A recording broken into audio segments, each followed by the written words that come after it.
What really lurks in the depths of the Ozark National Forest, and what happened to the park ranger who dared to uncover its secrets? Get ready to explore the unknown with every step. Subscribe now for the adventure of a lifetime. He was a local legend of sorts, known for his wild tale and tendency to get into fights when he had one too many.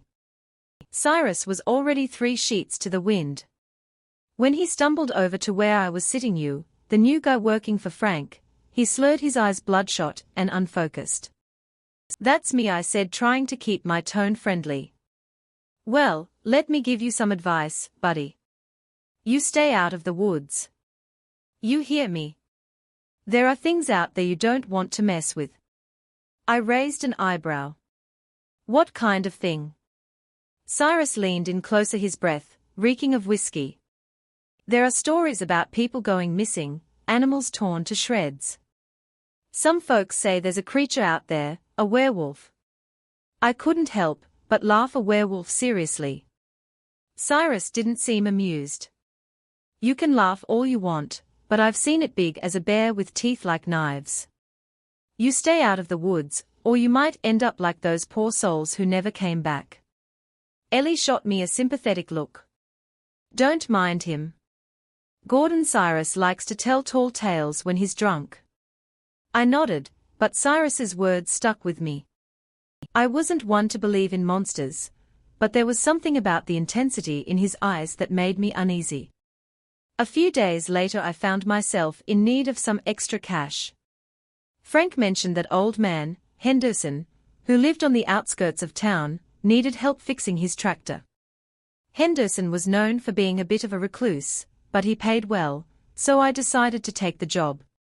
The Henderson place was about 5 miles out of town, surrounded by dense woods. As I walked up the dirt driveway, I couldn't shake the feeling that I was being watched. I chalked it up to Cyrus's drunken ramblings and knocked on the door. Henderson, a gaunt man in his 70s, greeted me with a nod. "You must be the mechanic. Frank said you'd be coming." "That's right, I'm Gordon," I said, extending my hand. He shook it briefly. "The tractor's in the barn, follow me." We worked in relative silence, the only sounds being the clink of tools and the occasional grunt of effort. As the sun began to set, casting long shadows across the yard, Henderson suddenly tensed. "You best be heading back to town soon," he said, his voice tight. "It's not safe to be out here after dark." I glanced at him, confused. "What do you mean?" He hesitated, then shook his head. "Just trust me on this. Get back to town before nightfall." I finished the job as quickly as I could and started the long walk back to Edgewood. The woods on either side of the road seemed to close in around me as darkness fell. I quickened my pace, the crunch of gravel under my boots, the only sound in the oppressive silence. Halfway back I heard a rustling in the bushes to my left. I stopped, straining to see in the dim light for a moment. There was nothing, and then I saw it, a pair of glowing eyes staring at me from the underbrush. My heart pounded in my chest as I took a step back. The creature emerged slowly and my breath caught in my throat. It was massive, standing on 2 legs, but covered in coarse dark fur. Its eyes gleamed with a predatory hunger, and its snout was lined with sharp glistening teeth. I turned and ran, my mind racing. This couldn't be real. Werewolves didn't exist, but the sound of heavy footsteps behind me said otherwise. I could hear its ragged breathing, feel its presence closing in. I stumbled and fell, the creature looming over me in an instant. Its jaws snapped inches from my face and I scrambled to my feet, desperate to escape. As I ran, I remembered the old hunting cabin Frank had mentioned once. Just off the road I veered towards it, praying it was still there, bursting through the door.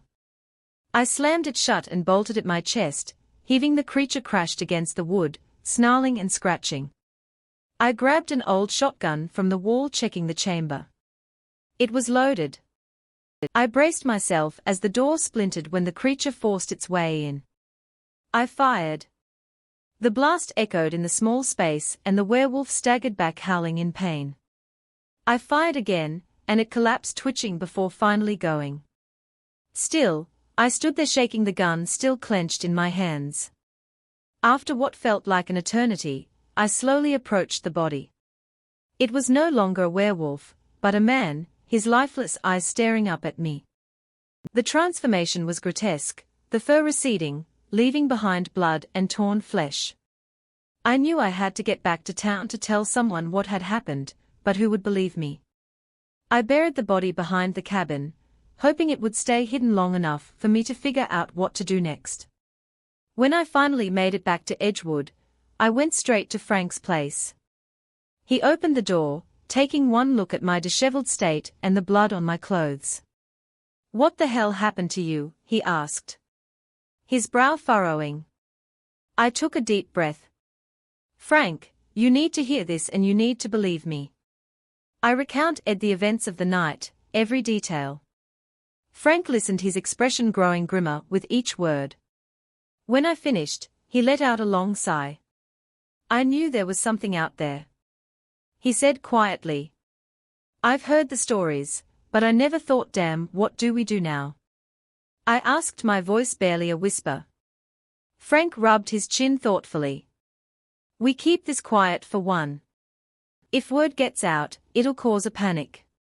We'll need to figure out who that man was and if there are more like him." Over the next few days, Frank and I worked to piece together the identity of the man I had killed. It wasn't easy, but eventually we found out he was a drifter, much like myself, who had come to Edgewood a few months prior. His name was Elwood Granger, and he had no family or connections that anyone knew of. We kept our secret, burying the truth. Along with the body, life in Edgewood returned into its quiet routine, but I could never shake the feeling of unease. Every rustle in the woods, every shadow in the corner of my eye reminded me of that night. I stayed in Edgewood for a few more months, helping Frank and trying to put the pieces of my life back together. Eventually the road called to me again, and I moved on, leaving the town in its dark secret behind. Years later I still think about that night, about the creature in the woods and the man it became. I wonder if there are more out there hiding in the shadows waiting for their chance to strike, and I can't help but feel a chill run down my spine knowing that some secrets are better left buried. My name is Byron Keegan, and this happened to me about 5 years ago, when I was working as a park ranger in the Ozark National Forest. Yeah, I know everyone thinks being a park ranger is all about leisurely strolls through the woods and rescuing kittens from trees. It's not. There are weird, unexplainable things out there that no one tells you about when you sign up. A bit about me. I grew up in a small town in Arkansas. Always loved the outdoors. My dad was a hunter, taught me everything about tracking and survival. Figured I'd turn that into a career, and being a park ranger seemed like a perfect fit. Less about shooting things, more about preserving nature and helping people enjoy it. It was mid-September. The weather was starting to cool down, making the forest feel fresh and alive. I was on a routine patrol, just a standard check of the northern trails. The air smelled of pine and earth, a mix I'd come to love, the kind of smell that makes you feel alive and connected to something bigger. I had my usual gear, a radio, first aid kit, and my old trusty compass. I wasn't armed that day, never felt the need to be. Honestly, the most dangerous thing I'd encountered up to that point was a pissed-off raccoon. The day started normal enough. I checked a couple of campsites, chatted with a few hikers, and made sure no one was leaving trash behind. Around midday I headed towards an old, less-traveled path. This trail had been closed off for a while due to some fallen trees, but it was on my list to check if the work crew had cleared it. As I made my way down the path, I noticed something odd. There were no sounds, no birds chirping, no rustling leaves, nothing. It was like the forest was holding its breath. I shrugged it off, figuring it was just one of those weird natural lulls. After about an hour of walking, I came across an old abandoned cabin. It wasn't on any of our maps and I'd never seen it before in my years working there. The wood was grey and rotting and the windows were shattered. It had a creepy vibe, but I was more curious than scared figured. I'd take a quick look inside, maybe find some old relics or something interesting. The door creaked loudly as I pushed it open, revealing a dusty cobweb-covered interior. The place looked like it hadn't been touched in decades. There was an old table, a couple of chairs and a fireplace filled with ash. As I poked around, I found a journal on the table. Its cover was worn and the pages yellowed with age. I flipped through the journal, and it was filled with strange entries about local legends and sightings of a creature called the Varanid. The descriptions were vague, but it was clear that whoever wrote this believed in its existence. The last entry mentioned something about a hidden cave deep in the forest where the Varanid supposedly lived. I chuckled, thinking it was just the ramblings of some old hermit with too much time on his hands. I pocketed the journal, figuring it would make for an interesting read later, and left the cabin. As I stepped outside, the silence hit me again. It was unnerving. I decided to head back to the main trail and call it a day. That's when I heard a rustling noise coming from the dense underbrush to my left. Hello. Anyone there? I called out, but there was no answer, just more rustling. I moved closer and the noise stopped. Everything went still again. I stood there for a moment scanning the area, but saw nothing, shrugging it off as an animal. I turned to leave. That's when I caught a glimpse of something out of the corner of my eye, a flash of movement, something tall and gaunt slipping between the trees. I froze, my heart pounding. I wasn't alone. Slowly, I backed away, keeping my eyes on the spot where I'd seen the movement. I reached for my radio, but the static was all I got. The signal was dead. Of course it was. I picked up my pace, trying to stay calm. The feeling of being watched grew stronger with every step. I kept glancing over my shoulder, but there was nothing there, just trees and shadows. By the time I reached the main trail, I was practically jogging. That's when I saw it again, standing at the edge of the trail, partially obscured by the trees. It was tall, easily over 7 feet, with long gangly limbs and pale, almost translucent skin. Its eyes were dark and hollow, staring right at me. I froze, trying to make sense of what I was seeing. It was like something out of a nightmare. I took a step back and it moved, matching my pace. I bolted, running faster than I ever had in my life. The thing followed its long limbs, making it frighteningly fast.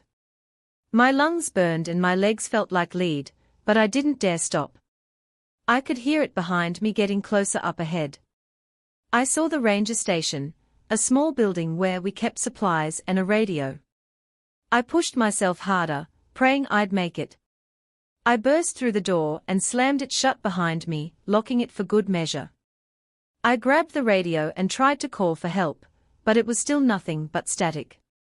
I cursed, banging it against the table in frustration. That's when I heard the scratching at the door. It was here and it wanted in. I looked around for a weapon, anything to defend myself with. There was an old hunting rifle mounted on the wall.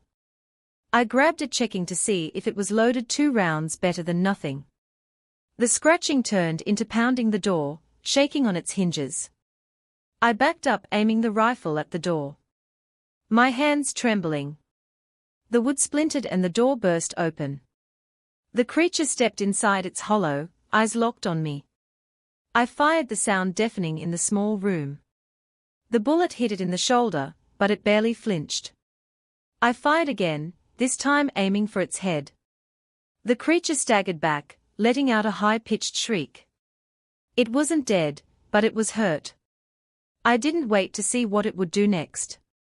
I bolted out the back door, running for my truck parked nearby. I jumped in and fumbled with the keys, my hands shaking so badly. I could barely get the key in the ignition. The engine roared to life and I floored it, speeding down the dirt road. I glanced in the rearview mirror, expecting to see the creature chasing me, but there was nothing. I didn't slow down until I was miles away, my heart still pounding in my chest. I made it back to the main ranger station and reported what happened, but no one believed me. They said I must have imagined it, that it was probably just a bear or something. I knew better. I'd seen the ranad and I knew it was real. The next few days were a blur. I couldn't sleep, couldn't eat. Every time I closed my eyes, I saw those hollow dark eyes staring at me. I quit my job a week later, couldn't stand being in the forest anymore. I moved to the city, figuring there was safety numbers. Years passed, but I never forgot. I still have that journal tucked away in a drawer, sometimes late at night. I'll take it out and read those entries, trying to make sense of what happened. But the truth is I'll probably never know. The forest holds its secrets close and some things are better left unknown. I've told this story a few times, but no one ever believes me. They laugh, say I've got a vivid imagination. Maybe they're right. Maybe it was just a bear. But deep down I know what I saw, and I know I'm not the only one. People go missing in those woods all the time, and no one ever finds them. I still get nightmares waking up in a cold sweat, with the memory of those hollow eyes burned into my mind. I've tried to move on to forget, but it's always there lurking in the back of my mind. One night not too long ago, I was watching the news and saw a report about a hiker who went missing in the Ozarks. They found his campsite, but no sign of him. His friends said he just vanished without a trace. The authorities chalked it up to a wild animal attack, but I knew better. The forest has its own rules, its own ways of dealing with those who venture too deep, and the ranat is part of that. My name is Jonas Wren, and this happened to me in 2005 during what was supposed to be a peaceful getaway in the north woods of Wisconsin. I'm a simple guy, originally from Milwaukee, where I work as a graphic designer. I needed a break from the daily grind and the endless pixels, so I decided to rent a cabin for a week. I had been through a tough year. My mom passed away, my girlfriend left me and my dog ran away. You know, one of those years where you feel like the universe is having a laugh at your expense. So I packed up my beat-up Ford, threw in some essentials, and drove up north craving some solitude and a fresh perspective. The cabin was perfect, tucked away in the dense forest near Eagle River. It had that rustic charm, no Wi-Fi, a wood-burning stove and creaky floorboards. The first few days were bliss. I spent my time hiking, fishing and sitting by the fire with a good book. I even managed to laugh at myself thinking, hey, at least nothing else can go wrong out here. On the fourth day, I decided to explore deeper into the woods. I found an old trail that looked like it hadn't been used in years, overgrown and forgotten. It seemed like the perfect path for a little adventure. About an hour into my hike, I stumbled upon an abandoned campsite. The tents were torn and old camping gear was scattered around, half buried in the dirt and leaves. It looked like whoever was there had left in a hurry. Curiosity got the better of me and I started poking around. Among the remnants I found a worn-out journal. The pages were weathered and stained, but the entries were still legible. The last entry caught my eye. It was dated 3 years ago, and read, "Something's out there. We've heard it every night. We are leaving tomorrow. God help us." I chuckled nervously and tossed the journal back. It was probably some kids trying to spook each other. As I turned to leave, I noticed a peculiar marking on one of the tree's deep claw marks that didn't look like they came from any animal I knew. A shiver ran through me, but I shrugged it off and made my way back to the cabin that night. I couldn't shake the uneasy feeling. I locked all the doors and windows, something I hadn't bothered with before. Just as I was about to drift off, I heard a low throaty noise echoing through the woods. It didn't sound like any animal I'd ever heard. My first thought was that it must be a bear or a coyote, but it didn't quite match up. I grabbed the old hunting rifle that came with the cabin rental, loaded it and sat by the window scanning the tree line. The noise came again, closer. This time I could feel my heart pounding in my chest. I stayed awake, gripping the rifle tightly, but whatever it was never showed itself by dawn. The sounds had stopped and the woods were eerily silent. I convinced myself it was my imagination running wild, fueled by the creepy journal and the isolation. The next day I decided to hike back to the abandoned campsite. Maybe I could find something that explained the noises. When I got there, I found fresh tracks around the campsite, large and deep. They definitely weren't human, and they didn't match any animal prints. I knew panic started to set in, but I pushed it down, telling myself there had to be a rational explanation. As I was heading back, I noticed something odd. The trees had more of those claw marks and some of them looked fresher. I quickened my pace, trying to shake the feeling of being watched. When I got back to the cabin, I locked up again and kept the right close. That night the noises returned, louder and more frequent. They were coming from all directions, like whatever was out there was circling the cabin. I could hear branches snapping and leaves rustling. My mind raced with possibilities, none of them comforting. I stayed up all night staring out the window, but saw nothing. The following morning I decided enough was enough. I packed my bags, ready to leave this nightmare behind. As I was loading the car, I heard a rustling in the bushes. I turned and saw a figure darting between the trees. It was too quick and too big to be a deer or any other common forest animal. I froze, gripping the rifle, trying to make sense of what I saw. Suddenly a blood-curdling scream echoed through the woods. It was unlike anything I had ever heard. Primal and filled with pain. I ran to the car, started the engine and floored it. I drove like a madman, not daring to look back. When I reached the nearest town, I went straight to the local sheriff's office. Sheriff Thompson was a no-nonsense kind of guy in his late 50s with a gruff demeanor. I told him everything about the noises, the claw marks, the figure and the scream. He listened patiently, but I could see the skepticism in his eyes. "Look, son," he said, "we get a lot of city folk coming up here, and sometimes their imagination gets the better of them. But I'll send a deputy to check it out." I thanked him and checked into a motel, too shaken to drive back to Milwaukee. That night I tried to sleep, but the images and sounds kept replaying in my mind. The next morning I decided to go back to the cabin with the deputy. Deputy Ison was a young guy, probably in his early 30s, and seemed more curious than concerned. When we arrived at the cabin, everything was as I left it, but the moment we stepped into the woods, Larson's expression changed. He saw the claw marks, the tracks and the abandoned campsite. "This isn't normal," he muttered, his hand instinctively moving to his gun. We decided to follow the tracks, which led us deeper into the forest. The further we went, the more the sense of dread grew. We reached a clearing and found something that made my blood run cold. Another campsite, this one even more recent. There were signs of a struggle and the ground was stained with what looked like dried blood. ISON radioed for backup, and within the hour more deputies arrived, along with the sheriff. They cordoned off the area and started their investigation. As we waited, ISON and I stood guard, our eyes scanning the tree line. That's when we heard it again, the scream closer. This time, everyone froze, weapons drawn. The scream was followed by a series of guttural noises getting nearer. The deputies formed a perimeter, flashlights cutting through the dim light of the forest.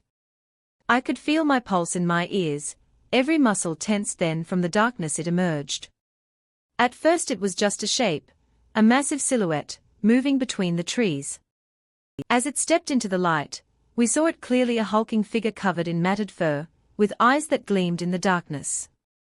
It was unlike anything any of us had seen, a grotesque mix of man and beast. It let out a roar and charged at us. The deputies opened fire, but the creature was fast zigzagging through the trees. It swiped at one of the deputies, sending him flying into a tree with a sickening thud. I raised the rifle and fired, hitting it in the shoulder. It howled in pain, but kept coming. We retreated firing, as we went trying to make it back to the vehicles.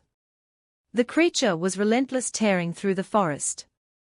Its eyes fixed on us just when it seemed like we were done, for it stopped abruptly, letting out a final roar before disappearing into the woods. We didn't wait to see if it would return.